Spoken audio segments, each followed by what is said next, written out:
গরুর মাংসটা হচ্ছে আমাদের বেশিরভাগ মানুষেরই মনে হয় পছন্দের তালিকায় শীর্ষে। আর এরকম লাল লাল ঝাল ঝাল গরুর মাংসের তরকারি যদি চোখের সামনে থাকে, অন্য কোনো তরকারির দিকে চোখ যাওয়ার কোনো উপায়ই নেই। সাধারণ মশলা দিয়েই আমি এই তরকারিটা রান্না করি। তো যেভাবে আমি রান্না করি সেই রেসিপিটাই আজকে আপনাদের সাথে শেয়ার করছি। আসসালামু আলাইকুম, আশা করছি আজকে ভিডিও আপনাদের কাছে অনেক ভালো লাগবে। ভিডিও ভালো লাগলে লাইক শেয়ার কমেন্টের পাশাপাশি পেজটাকে একটা ফলো করে দিবেন, আর ইউটিউব থেকে যারা দেখছেন একটা সাবস্ক্রাইব করে দিবেন। 1 কেজি চাইতে বেশি আছে এখানে গরুর মাংস, সেই জন্য আমি 1 টেবিল চামচ পরিমাণ হলুদের গুঁড়া, মরিচের গুঁড়া, ধনিয়ার গুঁড়াও তাই দিয়ে দিয়েছি।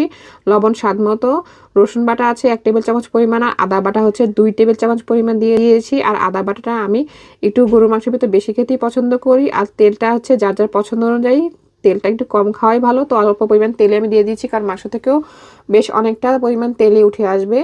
আর এখানে কিছু আস্ত মশলা দিয়ে দিচ্ছি, কয়েকটা হচ্ছে এলাচি, তারপরে হচ্ছে গিয়ে কয়েকটা দারচিনি, আর হচ্ছে গিয়ে দারচিনি দিয়ে দিয়েছিলাম ওই ভিডিওটা